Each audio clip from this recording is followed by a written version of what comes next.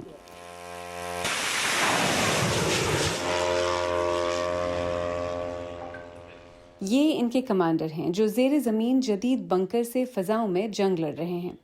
Security کی وجہ سے ہم نے یہاں کی سکرینز دھندلی کر دی ہیں کیونکہ یہاں میدان جنگ سے براہ راست ویڈیو چل رہی ہے. روس کے اندر 2000 کلومیٹر تک کا علاقہ اب محفوظ نہیں رہا کیونکہ ہمارے پرندے اب جہاں چاہیں اڑ سکتے ہیں. ایسا لگتا ہے کہ اب آپ کی پوری توجہ روس کے اندر دور مار حملوں پر ہے. اس کی وجہ کیا ہے؟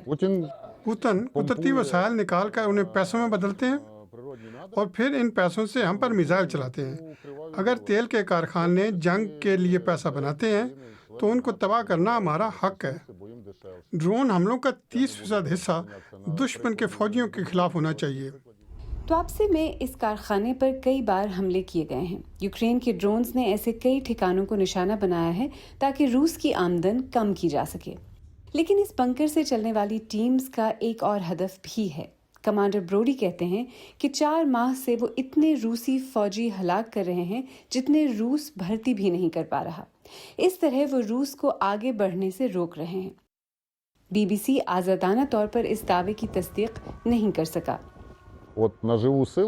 اس بنکر میں بیٹھ کے ہم دشمن کی اتنی بڑی تعداد ختم کر رہے ہیں جو انسانی تاریخ میں پہلے کبھی نہیں ہوا.